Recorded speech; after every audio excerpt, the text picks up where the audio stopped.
अच्छा भाई, अस्सलाम वालेकुम।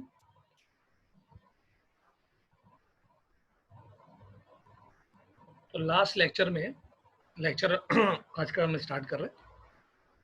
रिकॉर्डेड लेक्चर है जैसे आपको पता है। तो लास्ट लेक्चर में हमने, जैसे मैंने ग्रुप पे भी कंफर्म किया आपसे कि ये वाला नुमेरिकल हमने कर लिया था, नुमेरिकल नंबर 5, और नुमेरिकल नंबर 6 से हमने आगे बढ़ना है। फिर और नुमेरिकल्स कुछ करने हैं हमने।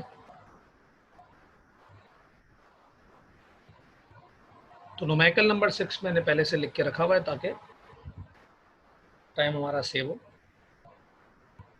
नुमेरिकल नंबर 6 आपसे बोल रहा है, क्योंकि आपको 5 नुमेरिकल आप कर चुके हैं, तो आप में से मेजॉरिटी लोगों को पता होगा, प्रेशर, वॉल्यूम, तमाम चीज़ें पहचानते होंगे। डेटा बहरहाल मैंने जानबूझ के नहीं बनाया कि मैं आपके साथ मिलकर बनाऊं।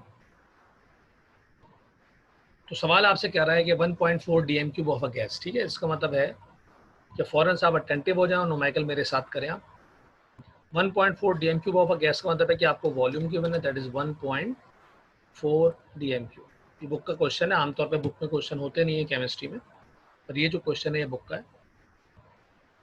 मेजर डेट 26 डिग्री सेंटीग्रेड, तो टेम्परेचर दिया हुआ है कितना, 26 डिग्री सेंटीग्रेड, जिसको आपने कन्वर्ट करना है केल्विन में, आपको पता है।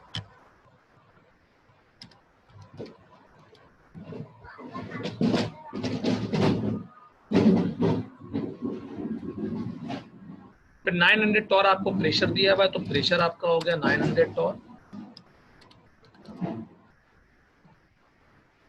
और लोग आपको पता है कि टॉर अलाउ नहीं है, पीवी कोल्ड एनआरटी में टॉर अलाउ नहीं है, उसको लाजमी कन्वर्ट करना पड़ेगा एटीएम में, पर बहरहाल अभी करते हैं। आपके जहन में आगे हुई ये बात। अच्छा, मास को डील करना आपको नुमेरिकल नंबर 5 में आ गई थी, ये नुमेरिकल नंबर 5 नहीं कराया होता तो हैरान होते आप। नुमेरिकल 5 कराया है तो आपको पता है कि ग्राम में मास होता है। तो मास दिया हुआ है 2.273, small M 2.273। Find the molecular mass. आपकी मॉलिक्यूलर मास निकालना है। मॉलिक्यूलर मास भी आपको पता है कैपिटल एम को बोलते हैं, और ये भी मैं आपको कल पढ़ा चुका हूँ। एक चीज़ जो बची आर, वो फैसला करना अब आपको आता है, क्योंकि आप इतने सारे नुमेरिकल कर चुके हैं। क्योंकि टॉर इस्तेमाल करना अलाउ नहीं है, तो फ़ौरन से आपने टॉर को डिवाइड किया 760 से। हर नुमेरिकल की तरह मेरी एडवाइस ये होती है कि नुमेरिकल लिखने के बाद वीडियो पॉज कर दें।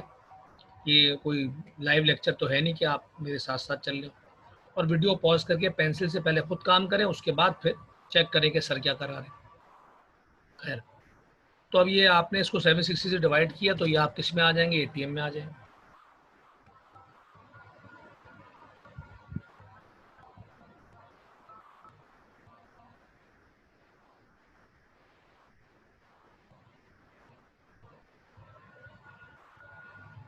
तो ये मेरे पास आंसर आ रहा है 1.18।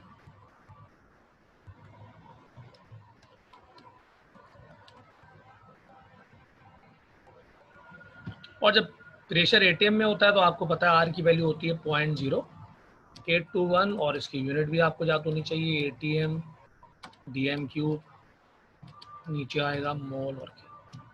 ठीक है, ये तो डेटा हो गया जो कि यकीनन मेरे हिसाब से वही नॉर्मल सा डेटा था। सारी चीज़ें आपको आती हैं, टॉर्च से एटीएम में जाना भी आपको आता है। अब मॉलिक्यूलर मास निकालने के लिए आपने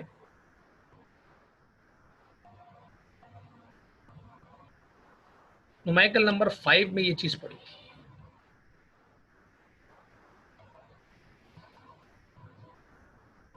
अब अगर आप वीडियो को पॉज करके डेटा बना लें और डेटा बनाकर खुद से सॉल्व करें तो मैं आपको अप्रिशिएट करूंगा। स्टार्टिंग का जो काम है बिल्कुल वो कल वाला है, कल से मुराद लास्ट लेक्चर वाला है। पीवी इक्वल टू एनआरटी, आपको पता ही है formula. PV equal to NRT में एन को ब्रेक करना आपको आता है। देखिए, आपको हेयर करके बताया कि एन बराबर है मास अपॉन मॉलिक्यूलर मास।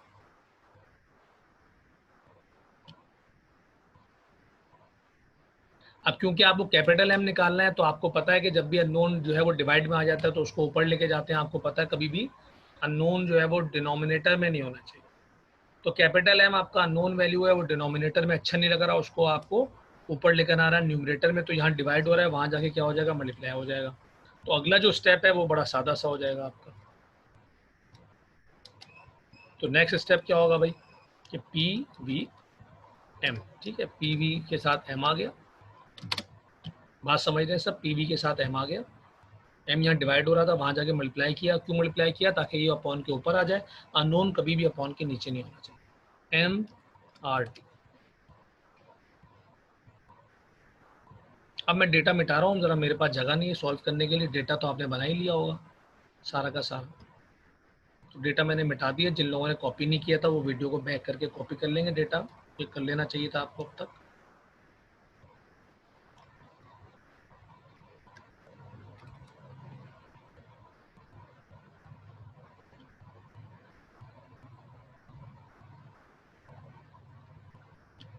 ठीक है भाई। अब यहाँ पे क्योंकि आपको कैपिटल एम निकालना है, तो अगेन आपको पता है कि जो अननोन होता है उसको आप सेपरेट करते हैं। तो कैपिटल एम अननोन है तो उसको आप सेपरेट कर दें, M R T upon P. ठीक है, M R T upon P V आ गया, एम सेपरेट कर दिया। अब सारी वैल्यूज डाल दें, सारी वैल्यूज आपके पास ही हैं, डेटा आपके पास है। 2.273 आ गया आपके पास, और 0.0821 आ गया आपके पास, और टेम्परेचर आपके पास आ गया 299 कन्वर्ट करने के बाद। डिवाइड में पी की वैल्यू 1.184, पीछे देख लें आप, डेटा मुझे याद है तो मैं लिख दिया। और वी की वैल्यू है 1.4, यानी कि वॉल्यूम 1.4 है डी एम क्यू। और यहाँ से आप सॉल्व कर लेंगे तो इनका आपको आंसर मिलता है, जो कि 33 पॉइंट समथिंग होगा। पॉइंट में लिखता नहीं हूँ, आपने लिखना है, आप स्टूडेंट हैं। जो भी पॉइंट में वैल्यू आ रही हो वो आप लिखेंगे। 33 पॉइंट समथिंग इसका आंसर आएगा। थोड़ा बहुत आगे पीछे हो सकता है। तो ये न्यूमेरिकल मैंने सॉल्व कर दिया है, पर असूली तौर पे वीडियो को पॉज करके इसको आपको खुद सॉल्व करना चाहिए था। अगर आपने सॉल्व किया है तो बहुत अच्छी बात है, और वेरीफाई करना चाहिए आपको। कोई भी इसमें मसला होता है न्यूमेरिकल में, लाइव लेक्चर तो है नहीं, तो आप ग्रुप पे पूछ सकते हैं। This is your numerical number 6। तो पहले पीवी टू एनआरटी लगाया, एन को ब्रेक कर दिया मास अपॉन मॉलिक्यूलर मास में, मॉलिक्यूलर मास को अपॉन के ऊपर ले आया क्रॉस मल्टीप्लाई करके। फिर मॉलिक्यूलर मास को सेपरेट कर दिया, पी और वी उधर जाके डिवाइड हो गए। सारी वैल्यूज पता थी, प्लेस कर दी। सॉल्व करने का तरीका मैंने ये बताया था कि पहले ऊपर तीनों चीज़ों को मल्टीप्लाई करके लिख लो, फिर नीचे वाली दोनों चीज़ों को मल्टीप्लाई करके लिख लो, फिर फाइनली डिवाइड कर लो, तो मिस्टेक नहीं होगी आपसे। चले जी, न्यूमेरिकल नंबर 7 पे हम जाएंगे। वीडियो को पॉज करके आप बार बार देख सकते हैं, कोई रुकावट नहीं है। लाइव लेक्चर में आप पूछ लेते हैं, या आप पूछ नहीं सकते तो एक से दो दफ़ा 3 दफ़ा देखने में मना नहीं है, आप देख सकते हैं। चले, अब आ गया न्यूमेरिकल नंबर 7। ये जो न्यूमेरिकल नंबर 7 है भाई, ये आपको डेटा बना के मैं दूंगा, सॉल्व आप करेंगे, और आंसर पर मुझे कंफर्म करेंगे आप ग्रुप पे, और अगले लेक्चर में भी कर सकते हैं, ग्रुप पे भी कर सकते हैं।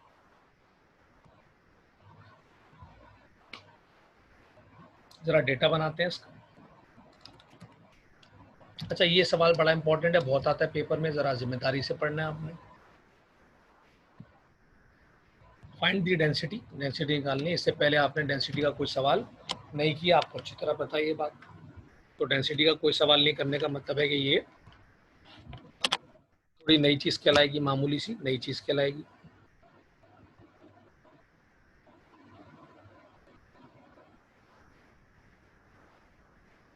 उसके बाद आपको दिया हुआ है टेम्परेचर 127, 127। इसको आपने कन्वर्ट कर दिया केल्विन में।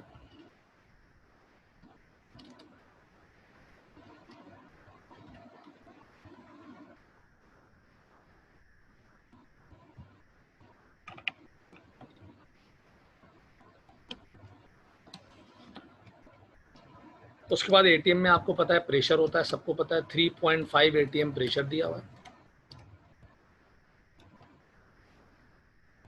एटीएम को देखकर आपको आर की वैल्यू जहन में आ जाएगी 0.0821।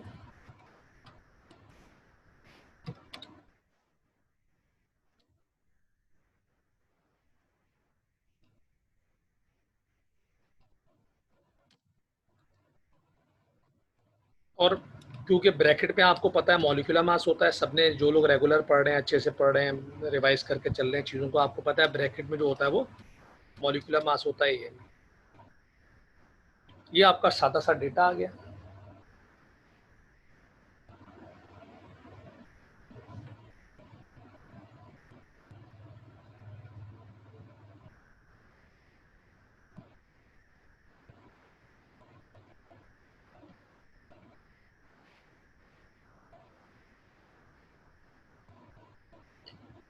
अच्छा भाई, कैलकुलेशन के लिए मैं यही वाली चीज़ यहाँ से उठाता हूँ।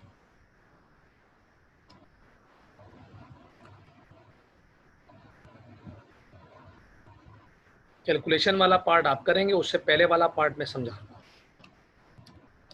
डेटा में कोई भी मसला हो तो वीडियो को एक दफ़ा और देख लें, क्लियर हो जाएगा।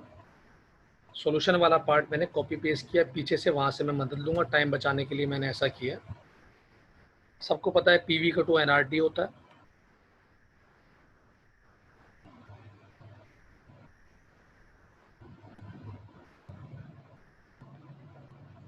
अच्छा जी, उसके बाद सबको पता है कि एन बराबर होता है मोल के, जो कि बराबर होता है मास अपॉन मॉलिक्यूलर मास। अभी तीसरा सवाल है जिसमें ये बात आ रही है, तो mass upon molecular mass place कर दिया। अब कितने लोगों को ये बात क्लियर है कि न्यूमेरिकल में जो चीज़ फॉर्मूले में नहीं है वो जब तक आएगी नहीं न्यूमेरिकल सॉल्व ही नहीं हो सकता। अब तक जितने सवाल किए हैं डेंसिटी तो थी नहीं उसमें, डेंसिटी तो फॉर्मूले में है नहीं, तो जब तक डेंसिटी फॉर्मूले में लाओगे नहीं सॉल्व होगा नहीं। तो डेंसिटी को फॉर्मूले में लाना पड़ेगा। तो डेंसिटी को फॉर्मूले में लाने के लिए 9 क्लास में आपने पढ़ा था, अगर आपको याद हो 9 क्लास में आपने पढ़ा था, भी मैं मिटा दूंगा ये, कि डेंसिटी बराबर होती है मास अपॉन वॉल्यूम। याद है सबको ये? इसका मतलब है कहीं पर मास अपॉन वॉल्यूम लिखा हो तो उसकी जगह पे डी लिख सकते हैं। कहीं पर मास अपॉन वॉल्यूम लिखा हो तो उसकी जगह पे डी लिख सकते हैं आप। तो क्या करो भाई, आप और से देखो, हमें फॉर्मूले में डी लेकर आना है, तो मैं तो सामने शो किया हुआ है कि आप क्या करो कि पहले तो एम को उधर ले जाओ, जो कि आपने पहले ही सीख लिया, एम डिवाइड हो रहा है वहां जाके मल्टीप्लाई हो गया। अब ये जो वी है इसको इधर ले आओ, तो यहाँ क्या बचेगा भाई, यहाँ बचेगा पी एम, यहाँ पे लिखा हुआ एम आर टी। पर डिवाइड में कौन आ गया भाई, डिवाइड के लिए मैं बना देता हूँ डिवाइड ताकि आसानी हो आपको समझने में।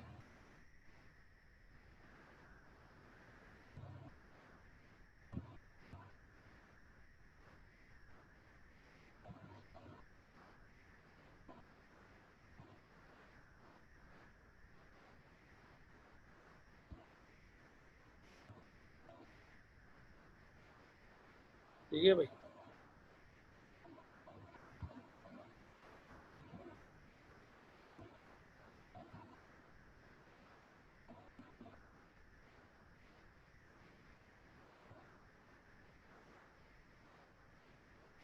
अच्छा भाई, डिवाइड इस तरह तंग कर रहा है, टाइम ज़ाया हो रहा है, तो उसको नॉर्मल बना देते हैं, डिवाइड छोड़। अब डिवाइड में आ गया ये वी, ठीक है, वी वहाँ मल्टीप्लाई हो रहा था, यहाँ आके डिवाइड हो गया। अब क्योंकि आपको ऊपर पता है, सबको पता है कि मास अपॉन वॉल्यूम होता है डी, तो मास अपॉन वॉल्यूम यहाँ से गायब करते हैं, तो ये हो जाएगा पी एम इक्वल टू, और यहाँ से मास अपॉन वॉल्यूम गायब किया तो उसकी जगह पे आ गया डी। सबको ये बात क्लियर हो रही है? मास अपॉन वॉल्यूम यहाँ से गायब किया, अगली लाइन में कर लेते हैं, अगर डी का रेफरेंस भी दे दें आप, तो ये हो गया P M equal to mass upon volume की जगह पे आ गया डी, आर और टी अपनी जगह पर है जैसे हैं, और आगे आपने रेफरेंस दे दिया कि हेयर, ताकि बाद में आपको भी याद रहे और दूसरों को भी याद रहे कि ये अपना डी बराबर है मास अपॉन वॉल्यूम। तो मास अपॉन वॉल्यूम गायब हो गया, उसकी जगह पे डी आ गया। अब देखो फॉर्मूले में 5 चीज़ है, इसमें से डी आपको निकालना है, डेंसिटी आपको निकालनी है, सबको पता है, और पी एम और आर टी आपको जो है वो मालूम है, पी पता है, एम पता है, आर पता है, टी पता है, ऊपर देख लें आप। तो अब यहाँ के बाद नुमाइकल मैं आपके हवाले कर रहा हूँ, 1 से 2 दफ़ा वीडियो को पॉज करके आप फिर देख लीजिएगा ताकि आपको क्लियर हो जाए। तो ये नुमाइकल अब आपके हवाले, आपने इसमें वैल्यूज़ प्लेस करनी है किस किस की, पी की, एम की, आर की और टी की, और डी का आंसर मुझे ग्रुप पे शेयर करना है। मैं आपसे कल आंसर ज़रूर शेयर करूँगा, या ग्रुप पे शेयर कर लूँगा आपसे, कोई इशू नहीं है। पर आप पहले खुद सॉल्व करेंगे और फिर मुझे कंफर्म करेंगे कि आपका आंसर ठीक आ रहा है नहीं आ रहा, यहाँ से डी का आंसर आपने निकालना है। वीडियो को 1 से 2 दफ़ा देख लीजिएगा, लेकिन करना आपने खुद है।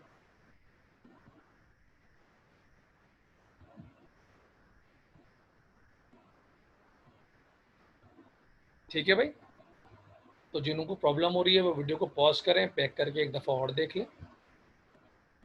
तो नुमाइक केस 1 के हमने 7 नुमाइकल कर लिए हैं, 5 हमने पहले किए हुए थे, 2 नुमाइकल मैंने आपको आज करा दिए। अब आ जाएं केस 2 पे। केस 2 पे आ जाएं, ये मैं इसको कट कर देता हूं ताकि आप अपना जहन चलाएं। केस 2 पे आ जाएं भाई। केस 2 में क्या है फॉर्मूला लगेगा, P1 V1 upon T1 equal to P2 V2 upon T2 formula है केस 2 का। इसमें जो यूनिट P1 का होगा वही P2 का होगा, जो V1 का होगा वही V2 का होगा, और जो T1 का होगा वो T2 और केल्विन में। P1 P2 का यूनिट जिन्होंने बॉयज लॉ और चार्ल्स लॉ लिया हुआ उनके लिए तो आम सी बात है, जो यूनिट P1 का होगा वही P2 का होगा, जो V1 का होगा वही V2 का होगा, जो T1 और T2 केल्विन में होगा। जो पहले टेम्परेचर दिया जाएगा वो T1 होगा, उसके बाद वाला T2 होगा। जो पहला प्रेशर होगा वो P1 वाला होगा, बाद में P2 होगा। जो पहला टेम्परेचर होगा वो T1 होगा, बाद वाला T2 होगा। अब यहाँ पे देखें ये बड़ा आसान नुमेरिकल होता है, आता ये भी 4 नंबर में है, पर मैंने जानबूझ के कट किए ताकि डेटा वीडियो को पॉज करके डेटा आप खुद बनाएं और फिर आप वेरीफाई करें कि आपने सही डेटा नहीं बनाया या बनाया। जो पहला टेम्परेचर वो T1, जो बाद वाला टेम्परेचर वो T2, इसी तरह चलना है। ये देखें oxygen gas is present at 39 degree centigrade, ये T1 हो जाएगा। 880 टॉर ये P1 हो जाएगा। 0.062 मीटर क्यूब ये वॉल्यूम हो जाएगा V1। Find it. अच्छा ये नुमेरिकल 2 कैसे आ गया डायरेक्ट, सॉरी एक सेकंड। हाँ ये नुमेरिकल, सॉरी नुमेरिकल बहरहाल चेंज हो रहा है, कॉन्सेप्ट मैंने जो आपको दिया है वो सही है, वही है कॉन्सेप्ट P1 V1। चले कोई इशू नहीं है। तो ये आपके पास क्वेश्चन है P1 V1 upon T1 equal to P2 V2 upon T2।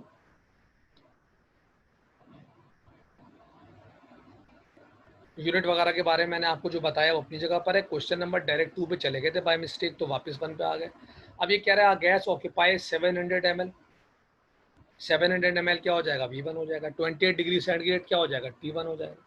1.25 atmosphere क्या हो जाएगा P1 हो जाएगा। तो ये V1 पहला वॉल्यूम V1, पहला टेम्परेचर T1, पहला pressure P1। Find the volume का मतलब है दूसरा वॉल्यूम निकालना है, तो मैं डेटा बनाने में आपकी मदद करता हूँ। ऑल्दो कि ये सॉल्व है मेरे पास, पर मैं चाहता हूँ कि आप खुद से भी जहन लड़ाएं और मैं भी साथ में मदद करूँ। तो 700 ml सबसे पहला वॉल्यूम है, तो ये V1 हो जाएगा 700 ml।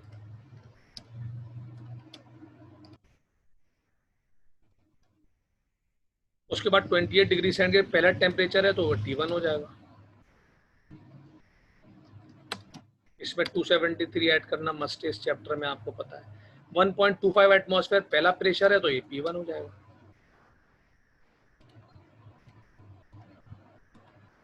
फिर फाइंड दी वॉल्यूम का मतलब है दूसरा वॉल्यूम निकालना है, तो V2 आपको निकालना है। टेम्परेचर आपको 35 डिग्री सेंटीग्रेड दिया हुआ है, तो वो T2 हो जाएगा, और इसको आपने केल्विन में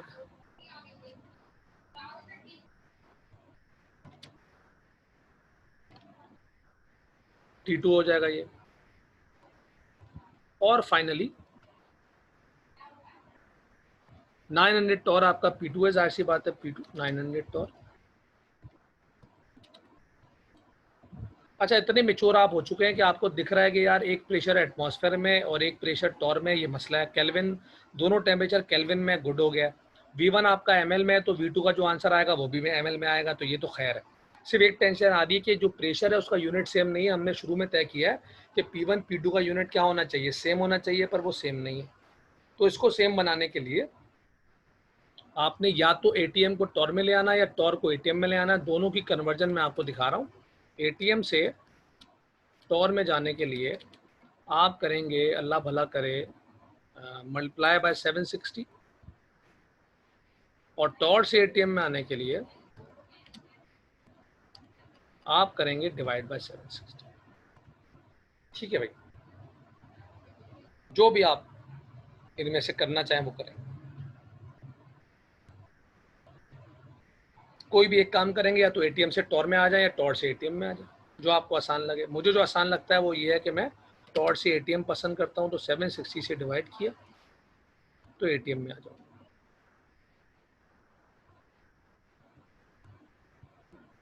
ये कन्वर्जन आप नोट कर लें, मैं इसको मिटाने लगा हूँ, मिटाऊंगा मैं। आप कन्वर्जन अपने पास नोट कर लें कॉपी के टॉप पर, वीडियो को पॉज करके।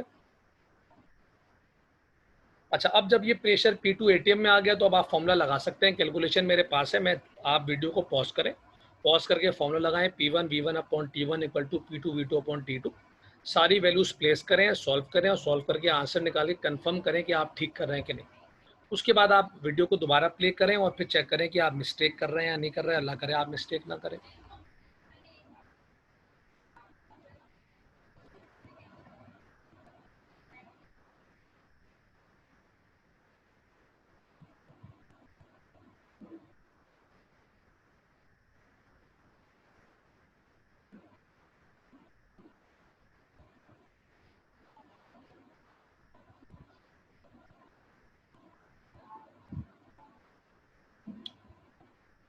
चलो ये कॉपी पेस्ट तो नहीं हो रहा, खैर। अब ये P1 V1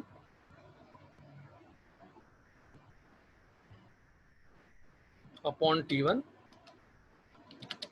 equal to P2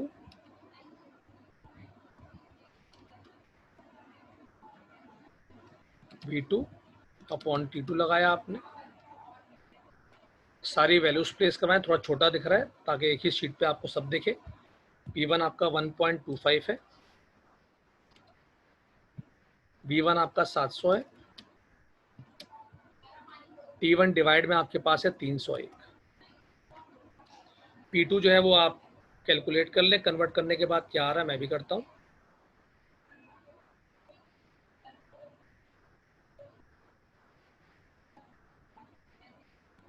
1.184 आ रहा है।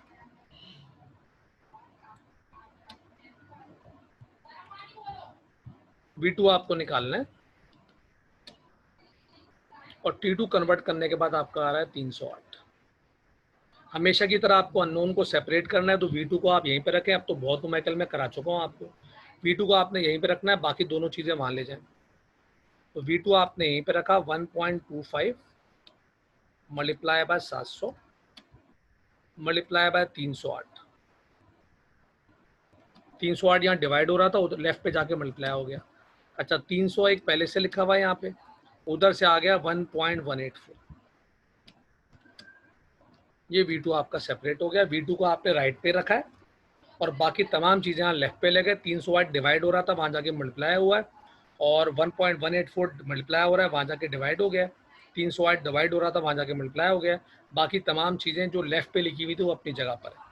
अब आप उसी तरह सॉल्व करो जैसे मैंने आपको पहले सिखाया है। क्या सिखाया था मैंने आपको पहले? क्या सिखाया था भाई? मैंने सिखाया था कि ऊपर वाली चीज़ें पहले सॉल्व करके लिख लो, फिर नीचे वाली दोनों चीज़ें सॉल्व करके लिख लो, फिर फाइनल डिवाइड करके इसका फाइनल आंसर लिखोगे, जो कि आपके पास कितना आ रहा है मैं भी चेक करता हूँ, क्योंकि मैंने मिटा दिया था तो मैं भी चेक कर रहा हूँ।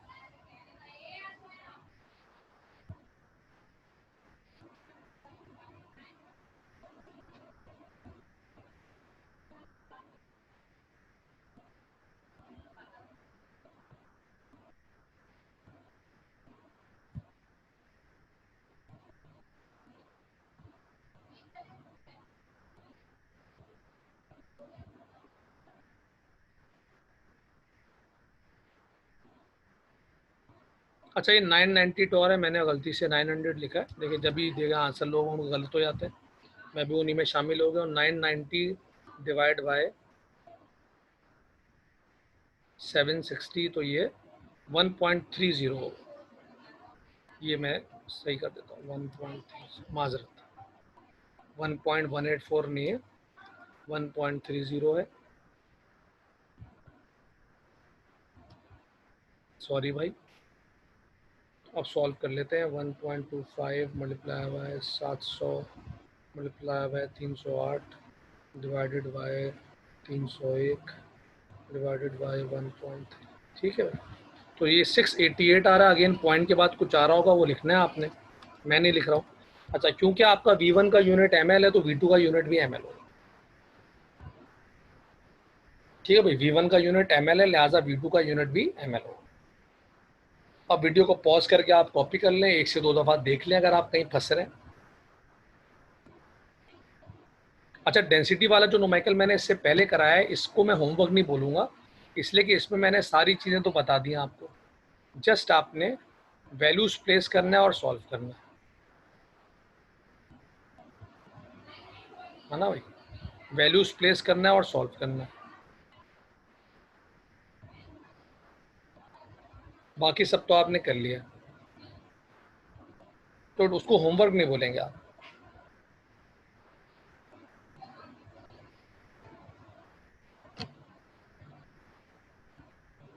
ये बात क्लियर हो गई सबको। डेंसिटी वाला न्यूमेरिकल आपने खुद करना है, उसका आंसर कंफर्म करना है मुझे, उसको होमवर्क नहीं बोलेंगे आप, वैल्यूज डालना है, आंसर आ जाएगा। हाँ, ये जो न्यूमेरिकल अभी आपने किया है ये तो कॉपी हो जाएगा। अब जो न्यूमेरिकल ये दे रहा हूँ 2, ये जो है आपको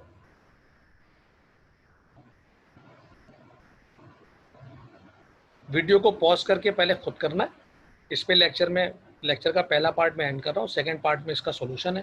पहला आप इसको खुद करेंगे और खुद करने के बाद फिर जो है वो आप देखेंगे कि मैं क्या करूँ। अच्छा, जो यूनिट कन्वर्जन इसमें इस्तेमाल होगी वो मैं लिख दे रहा हूँ ताकि आपका जहन चलाएं आप। यूनिट कन्वर्जन जो इसमें इस्तेमाल होगी वो ये है कि टॉड से एटीएम में जाने के लिए आप डिवाइड करते हैं 760 से, और पास्कल से एटीएम में जाने के लिए आप डिवाइड करते हैं 1013। ऐसा क्यों करना, क्यों बोला ये आपने सोचना है। कन्वर्जन मैंने आपको बता दी, टॉड से एटीएम में कैसे जाते हैं और पास्कल से एटीएम में कैसे जाते हैं, ये दोनों कन्वर्जन मैंने आपको बता दी है। और ये फॉलो करते हुए न्यूमेरिकल नंबर 2 करेंगे आप बिल्कुल एहतियात से। और फिर जो इसके लेक्चर का सेकंड पार्ट है उसमें उसकी कैलकुलेशन मिलेगी आपको, पर वो आपने पहले खुद करना है फिर वेरीफाई। ठीक है भाई, तो ये पहला पार्ट मैं एंड कर रहा हूँ, सेकंड पार्ट में कैलकुलेशन करके फिर और बात करेंगे आपसे।